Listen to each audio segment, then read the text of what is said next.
Time now for another edition of the Canalta Hotel's AJHL Coaches Show. I'm pleased to be joined by Lloydminster Bobcats GM and head coach Travis Clayton. And Travis, first off, thanks a lot for taking the time before a big game here in Sherwood Park. The season winding down in 2017-18, and you guys are jostling for positioning right now in the Viterra North Division. But let's get the state of the team with the Bobcats. You guys are in sixth spot as we tape this interview, but it seems like you're peaking at the right time of the year, going 6-3 in one of your last 10 games. Just talk about the recent play of your group. I think we're just learning to win hockey games now. It's taken a lot longer than we expected, but we got the right guys in here. We got lots of character in our locker room, and it's showing. And now we're starting to win hockey games, and guys are getting confidence, and it's fun going to the rink. You added some depth in goal at the trade deadline by acquiring Bailey Birkin. As he came back from the Western Hockey League, and even throughout the year, you were kind of tweaking with who's in goal between the pipes for you guys, and acquiring Pierce Diamond, a guy who's familiar with Lloydminster and certainly been to some high-profile games in the playoffs. Just touch on maybe both goaltenders for you right now, especially with Diamond throughout the year and acquiring Birkin. He's been just a rock for you in the net. Yeah, it's been kind of a circus in that. We had a goalie that we recruited all summer, and we had him, and then the Western League stole him from us 5 games into the season.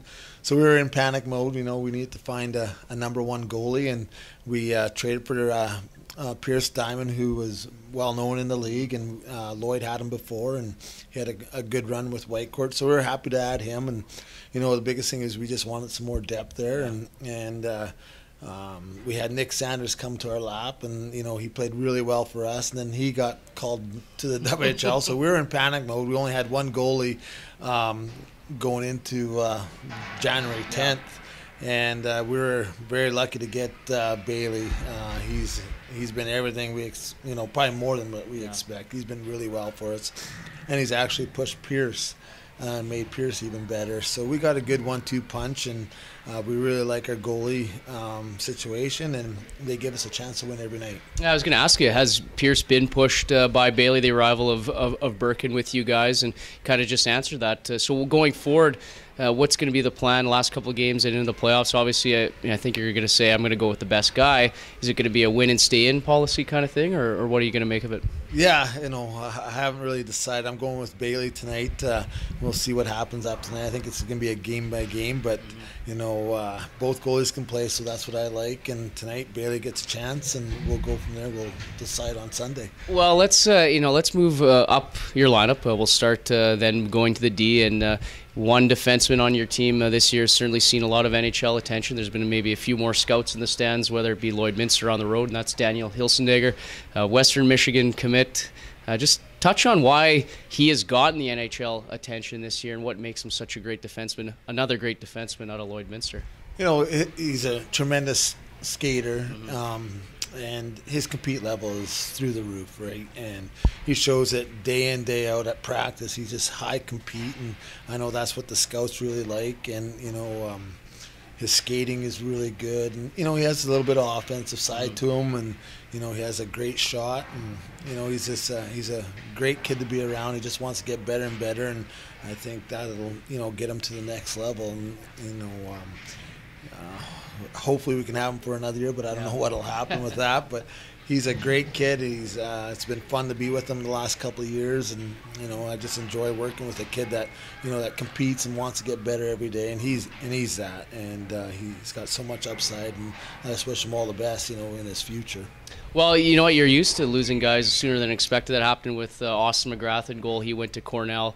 That was kind of a surprise, and I almost should have asked that before. But how maybe just big. It was a blow, obviously, but you want to see the kid move on, and that's what happened with McGrath. But maybe how devastating to your program personally, I guess. So was that losing McGrath, or even when you lose guys when you don't expect to? Yeah, you don't want to lose them, but then on another hand, you're excited and happy for the kid to move on. And that's the biggest thing why we're at this level, is to move kids on. And we were happy and sad, I guess, kind of thing, because we knew he was such a great goaltender. He was a big part of our organization. But when you can move a kid on, that's what you want, and and it helps our program. And we'll get to a few guys that will be heading off to school going forward for your team. But with your D-core, Evan Wood, the other veteran on this squad, and then you have some 99s. It's funny, older than Daniel Hilsenegger, but yet they're rookies. But you seem to have the pieces in place for the future when it comes to your back end. Just maybe touch on the rest of the group other than Evan and Daniel. Yeah, we have Tyler Lowe, who's played in PA a little bit, and he's more of a stay-at-home kind of make first pass guy, tough to play against.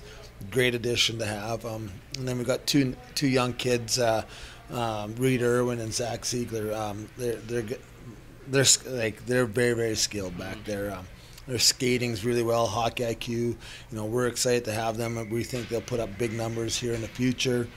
And then Andrew Lewitsky, another stay-at-home guy, but he has some offensive ability also. But we're lucky to have these young guys in our lineup.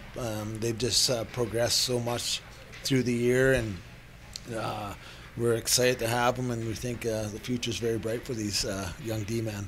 Well, up front, it's the dynamic duo, I guess, of Kobe Walker and Zach Kaiser that lead the way for you guys, putting up a ton of points.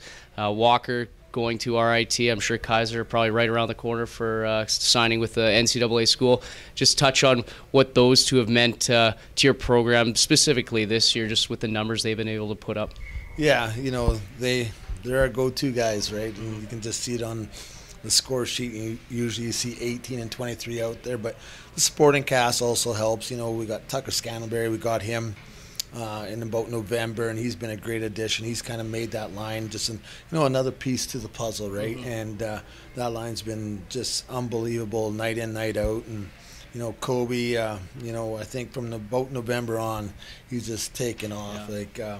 His work ethic too in practice. He's probably the hardest working guy in practice, and it's always nice to see a kid work so hard and then get rewarded with a scholarship, right? And we're really happy for him. He's done everything I've asked for, maybe even more, right?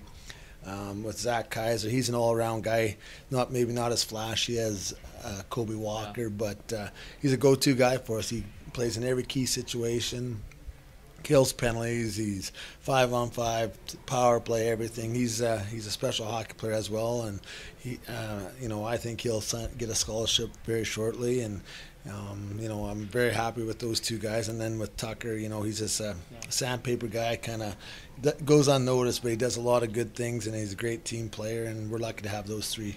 You mentioned Kobe, the hardest working guy at practice, and you've been around the game long enough. Is that truly what makes, or maybe so much what allows a highly skilled player to move on and progress through the ranks up through college and even a pro, is that they are the hardest working guys at practice versus you might have some teams that have the skilled guys that are putting up points in games, but it almost comes easy to them and they don't work too hard, and maybe you see their career kind of hit a roadblock versus being one of the hardest working players. Yeah, I'm old school. I believe in hard work, and if you have that, and you add in that skill level that these two players have, and Kobe has, you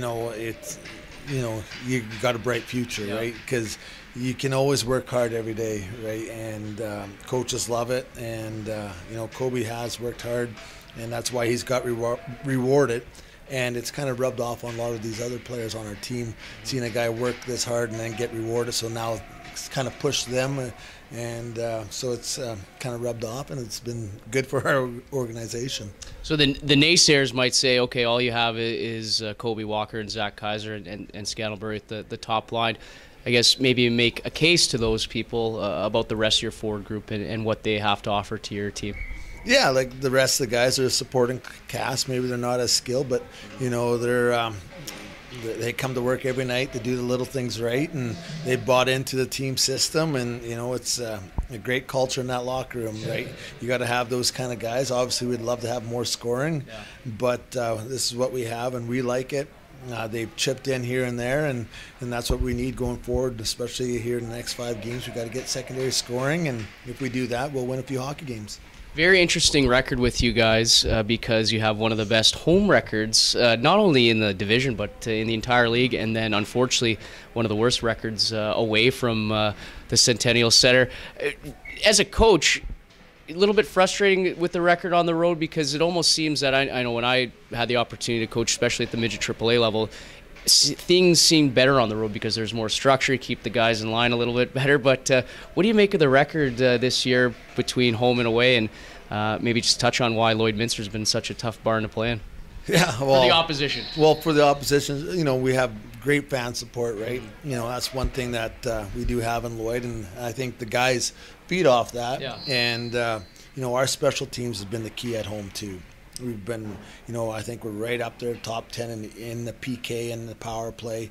And then when we go on the road, it's a totally different story. For some reason, I have no idea, but our power play and PK are right at the bottom, right? And I think that's the biggest thing is our special teams at home and away is totally different, right? And if we can get better at that, I think our road record would be stronger. All right, you've been coaching for a while now, through the ranks of junior hockey and midget AAA. Second season as the head coach and GM here in Lloydminster. What was it like taking over from Gord and a team that basically almost had to rebuild from scratch after the organization was a win away from winning a national title? I'm sure you're eager to get the position, but obviously when you took the job, tough task at hand, and it's certainly looking like you're on the upward trend. Yeah, you know, I was excited, but also like nervous, right? You know, it's big shoes to fill in Gord, right? He's a great coach, great mentor. You know, I still call him for some advice here and there. But I was excited, and I knew it was going to be a tough year, but I didn't think it would be that tough last year. You know, we only had one guy returning.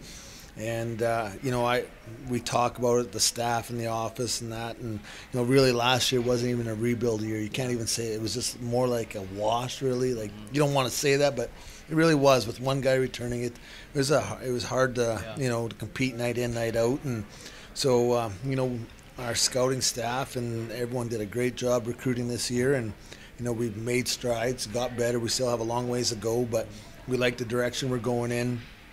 And, you know, we see a bright future in Lloyd again. Yeah, Connor Odeline, your captain, the only returning player. I guess talk on his progression as a player. I'm sure you had a chance to see him as kind of that rookie first-year guy when the Bobcats were contending for the national title, and then he comes his way up the ranks, and now he's your captain.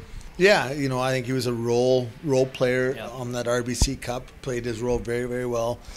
And unfortunately, last year he had a lot of injuries. He had, you know, a lot of nagging injuries and some serious ones. He was out at lengths at a time, so he never really got in the groove. But he was a great leader, always, you know, there first for the team, and you know, just everything you ask for in a leader. And this year, you know, he started off a little slow, and now he's the last probably dozen games he's really coming, you know, getting some goals, some big goals for us, and you know. Every night you know what you're going to get from Connor Odeline, and you know he's a special player that way and a special leader. We're lucky to have him.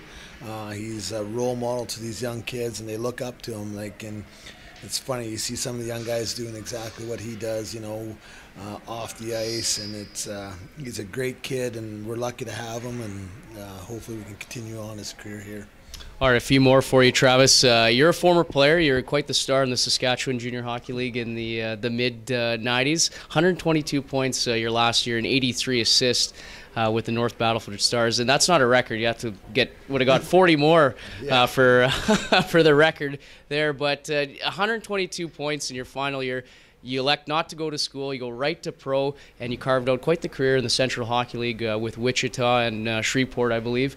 Just maybe touch on just your career as a whole. I mean, tough to put a few words into it, but when you look back, what do you remember most about having a great junior career and for all intents and purposes, making a living playing pro hockey? Well, you know, I was very lucky to have great teammates in junior as well. I wouldn't have got those points without having guys. I had a Russian star. I still, you know, remember him, Dmitry Terabin. He was smaller than me, but he could play. He was amazing. I had a good friend of mine. He lives in Lloyd, Bart Redden. You know, we were teammates and line mates. And without those guys, I would never have been able to put up numbers like that. And then I was lucky to have great coaches. I had Todd McClellan my first 2 years as a junior hockey player. Then the last 3 I had Blaine Gustall. 2 unreal coaches. Learned a lot from them, and I was able to for me to step in and play pro hockey. If I didn't have those 2, I probably wouldn't have been able to. So I was lucky to have those 2 coaches, and I had a great time in pro. Got to the old IHL and played a few games up there, a cup of coffee, I guess you could say. But it was I got to play against some players that played in the NHL, right? And then I made most of my living down in the Central Hockey League. Played in Wichita for 11 years, great there. And then my last 3 years was in Shreveport. And it was my last year I won a championship. It was something I'll never forget. The group of guys that we had, it was like a family, and we still keep in touch today. All 20 guys, we still chat here and there. My wife calls us a bunch of kids still, It's kind of funny, but that's how tight we were, and I believe that's why you win a championship, and we had that down in Shreveport.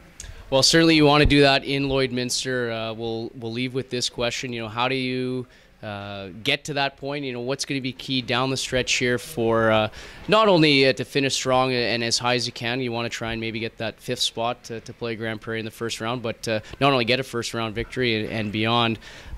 Special teams on the road is probably one thing you'll highlight. Yeah, that'll be the biggest thing. This is special teams and discipline. Biggest thing, we just got to take it one game at a time, not worry about where we're going to finish. I think as long as you're peaking in the right direction going into playoffs, you can beat anyone, right? Yeah. It's a whole new season, but as long as you're going in the right direction, you have a chance. And I know tonight's a tough task. It should be entertaining. It'll be great for the fans and the kids. That's why they play hockey, right? And I guess that's why you coach too, right? It'll be fun, and it'll be a great atmosphere, and hopefully, we can get a W tonight. But it'll take a huge effort.